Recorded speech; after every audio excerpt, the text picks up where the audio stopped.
Constructores, se está acabando la obra, prácticamente la chamba, y es esa etapa triste en donde a veces, pues, al no tener mucho trabajo, tenemos que replantear, ¿no? Es esa montaña rusa de la construcción en donde primero nos va bien y tenemos mucho trabajo, pero a lo mejor hay temporadas bajas, como por ejemplo diciembre, enero, en donde las cosas se caen. Y es ese tiempo en donde desgraciadamente nos tenemos que ver en la necesidad de descansar, que es el término coloquial que decimos los constructores, para dar de baja a nuestro personal. Bueno, pues aquí vamos a tomar unas consideraciones, qué es lo que se debe decir, etcétera, etcétera, para cuando tengas que dar de baja a personal de obra que, pues, desgraciadamente cuando se acaba la obra o por algunas otras circunstancias tienes que verte en la pena y en la necesidad de hacerlo.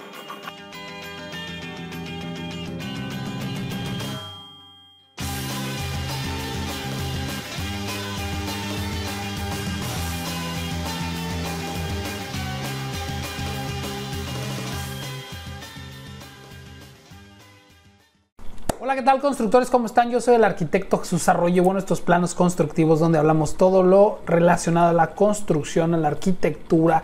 Y bueno, parte de eso pues son los mano de obra o los albañiles, o oficiales, ayudantes, etcétera, etcétera, etcétera. Y bueno, es importante porque es algo crucial que nos pasa a todos los que nos dedicamos a la construcción, en donde a veces pues se acaba la obra y tenemos que dar de baja al personal. Pero no es exclusivo de cuando las cosas están saliendo o se está acabando el trabajo. A veces es porque tenemos una persona conflictiva que nos cuesta trabajo, que simplemente es muy grillera o no se va bien, o de plano las mismas fábricas nos piden que lo saquemos por ya sea en tipo de conductas. Entonces es importante el saber pues todos estos casos, ¿no? Y bueno, pues el caso más sencillo es ese, cuando una empresa o una persona te dice, ¿sabes qué, maestro? Pues estás haciendo algo malo, vas a tener que retirarte, ya no puedo darte trabajo, te voy a tener que descansar. Es muy importante la palabra descansar, porque si les dices te voy a correr o algo, puedes meterte en broncas en la Junta de Conciliación y Arbitraje. Hay que entender también que esto, pues obviamente, al ser un despido justificado, no tiene ninguna aplicación legal. Si tú tuviste que dar a una persona de baja porque llegó ebrio, llegó en estado alcohólico, no hay ningún problema. Lo mismo pasa con esos sanluneros, se le llama ausentismo en el trabajo. Entonces por faltar al trabajo por los sanlunes, entonces pues lo tienes que dar de baja, y ahí sí es súper importante. Ya he hablado del famoso sanlunes, o cuando no van los lunes porque se ponen borrachos o por las cuestiones y situaciones a las que ustedes conozcan, en donde no llegan, pues lo mejor es darlos de baja. ¿Por qué? Porque si toleras esas situaciones se les hace fácil, etcétera, ¿no? Entonces ahí no hay tanto problema para decir te voy a descansar, ya es hasta la palabra básica, porque bueno, finalmente se tiene una falta justificada y pues no pueden ir ahí al trabajo. En algunas empresas, inclusive, si no llevan el uniforme, ya no llevan el equipo de seguridad, que también es muy importante el equipo de seguridad en las empresas, pues obviamente ni siquiera los dejan pasar, o agarran, los bajan del poste donde estén arriba, nomás llega el de seguridad y órale, véngase y vamos a hacerle un reporte, y se va a su casa. Después de eso ya no lo dejan pasar, y bueno, pues le tienes que dar las gracias y decirle, pues te voy a tener que descansar porque no hay otro trabajo en donde yo te pueda ubicar. A diferencia de otro tipo de giros, de otro tipo de industria, es muy bueno porque, por ejemplo, te da la oportunidad de que puedas colocar o aprovechar esos trabajos donde hay menos. Si tienes varias obras, pues vas cambiando al personal de menor productividad, de menor aprovechamiento, a una obra donde esté a punto de terminarse. ¿Por qué? Porque simplemente no te están rindiendo, o te estás dando cuenta que te están robando cosas. Ahí también es un despido justificado si tú percibes que el trabajador te está robando algo y no pueden alegarse. A lo mejor tal vez haga una plática con mi hermano, que él es abogado, más adelante en algún otro video, en donde pues todos estos detalles los pueda él pulir más que él con su conocimiento en leyes. Pero sí es importante esa palabra, los voy a descansar, nunca digas que los vas a correr, etcétera, etcétera, porque eso puede prestarse a otras insinuaciones. Bien, ahora identifica, y es importante que identifiques cuáles las personas que te están rindiendo menos, cuáles son los más grillos. Grillos, para los que no sean de otros lugares, son las personas, o así les llamamos aquí en la región de donde yo soy, a todas las personas que empiezan de chismosos, que nomás están alborotando el gallinero, que están esparciendo chismes con las personas o con su negatividad, con su actitud que ya no va con lo que tú quieres o quieres lograr en la empresa para salir adelante con lo que estás haciendo. Entonces eso te pone a todos los maestros en apogeo. A veces es inclusive es bueno que si ya tienes una camada de maestros que no están a gusto contigo, pues mejor aplicas la del se acabó el presupuesto, ahorita no podemos empezar, deja un poco la obra en stand-by, espérate unos meses porque no hay dinero y después comienza de nuevo. Obviamente págales a todos, ahí sí nada de que ay no te voy a dar tu dinero, etcétera, etcétera. Obviamente tienes que pagarles a ellos todo lo que tiene que ver con la obra que se está haciendo. Ahora, hay un esquema muy diferente. Cuando tú contratas a una persona, lo preferente es que se haga un contrato por obra determinada. Estos contratos por obra determinada quiere decir que no están de planta en una empresa y obviamente esto no te obliga tanto a pagar lo que es seguro y prestaciones, etcétera, porque obviamente no están durando más. Es como cuando las personas que entran a las empresas y que trabajan por más de 3 meses, pues obviamente primero los van probando 3 meses y les dan cada mes van renovando su contrato hasta que después del tercer mes ya les dan su planta.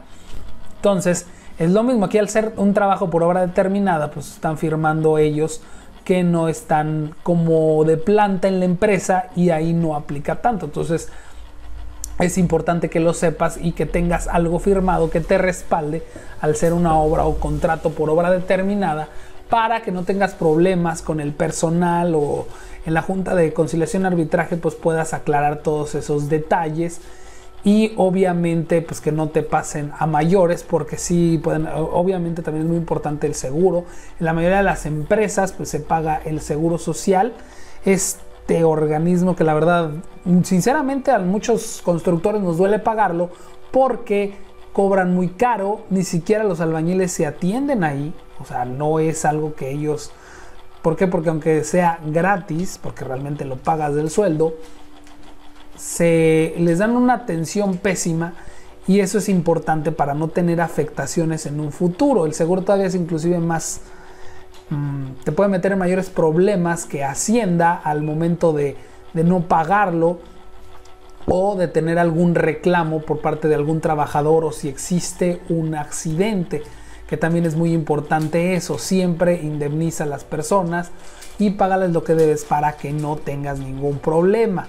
Prácticamente cuando tú vas a descansar a una persona o que tienes que verte la necesidad de darla de baja, pues es porque es una persona que no tienes o que sea, ¿cómo les explico? Que sea un problema, pero que no salgas mal tú con la persona, que no se vea que es algo personal, simplemente pues se está acabando el trabajo. Siempre manéjalo así, ¿sabes qué? Se está acabando el trabajo y pues vamos a tener que descansarte en lo que sale más chamba.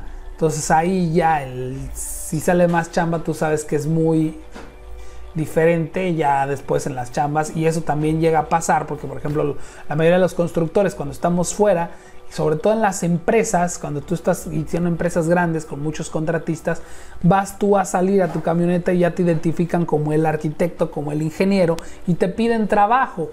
Y bueno, pues obviamente tú sabes que no, la mayoría de los constructores no contratamos gente si no están recomendados, a menos que sea una obra muy grande, y a veces te llegas a meter en problemas porque esas personas que agarras de afuera, si no están recomendando, luego llegan a ser los típicos que al otro día ya se accidentaron o llegaron y te quieren meter en problemas, etcétera, etcétera. Por eso ya muchas personas no contratan de ese tipo. Algo que, bueno, ya estamos desviando un poquito del tema, pero también es muy importante, es que la mayoría de las empresas inclusive revisan en la Junta de Conciliación y Arbitraje al personal que tú estás metiendo, y si tienen alguna demanda, lo más probable es que no lo quieran aceptar. Y esto es porque a las empresas también llegan a demandarlos. Cuando hay algún problema con los contratistas, la mayoría de los abogados lo que hacen es se ensañan con la empresa donde están trabajando los albañiles, aunque la empresa llámese Bachoco, Nacional del Cobre, Gamesa, Nabisco, Nestlé, etcétera. No tiene nada que ver, pero al ser contratista pues ya lo implican en una demanda y ellos tienen que hacer un gasto por todas estas demandas, y lo único que le hace la empresa, pues obviamente tu contratista resuelve la bronca, porque yo no tengo nada que ver ahí, y si tengo algo que ver, pues muchas gracias por haber participado, y esa es la forma de presionar de ellos. Entonces siempre es importante para que no se te acabe la chamba, el salir bien con el maestro y nada más pues hacerlo ver como que tuviste algún problema, no personal, sino un problema en el tema de que se acabó la chamba. Porque es chistoso en todo esto de la construcción, y llámese también, si tú eres un particular y estás haciendo una obra, pues obviamente ahí no vas a tener tanto problema, pero en el momento, y yo siempre lo he platicado, mientras te veas de más dinero, siempre, no sé por qué en la construcción, mientras más rico te veas y que tienes mucha lana, más problemas vas a acarrear. Si te ves como el maestrero que tiene sus maestros y es humilde y no tiene mucho dinero, nunca nadie te va a dar lata. Y así hay maestros, que tienen mucho dinero, siempre lo ocultan, pero como se manejan con ese perfil bajo, pues nunca tienen ese problema. Y bueno, constructores, pues entonces, a resumidas cuentas, cuando sea una falta justificada, no tengas problemas, coméntalo, pero no trates de quedar mal. Y cuando tú veas un comportamiento malo que no va con tu empresa, siempre trata de irlos ubicando a estas personas en obras que ya están por terminarse o trabajos que ya están por terminarse. Por ejemplo, el caso de los carpinteros de obra, que también muchos lo entienden. Hay veces donde verdaderamente son gente muy buena y que desgraciadamente tienes que descansar. Bueno, ellos lo saben, ellos mismos hasta te van a decir que mañana va a haber corrida de toros, ya el viernes antes del sábado que les pagues, porque ya saben que se está acabando el trabajo. Entonces es algo esperado. Cuando es así, no te metes en ningún problema, porque ellos ya lo esperan, están viendo que se está acabando la chamba, pues en consecuencia no te van a comentar nada, no tienen por qué molestarse, y es la mejor manera, porque finalmente si se la llevan bien, pues tú puedes volverles a dar el llamado que vengan a trabajar contigo. Pero también si no son buenos elementos, pues obviamente este llamado se cancela y pues a lo mejor trabajan con otra constructora, ¿no? Pues por mi parte es todo, constructores. Espero que les haya servido este video, que sepan cómo deben de manejarlo, porque es un tema que desgraciadamente los albañiles y los arquitectos pues luego nos llegamos a encariñar de tantas obras que tenemos juntos, comemos siempre juntos, etcétera, etcétera, etcétera. Y bueno, pues es importante saber cómo manejarlo. Por mi parte es todo. Muchas gracias por sus likes y sus comentarios. Nos estamos viendo.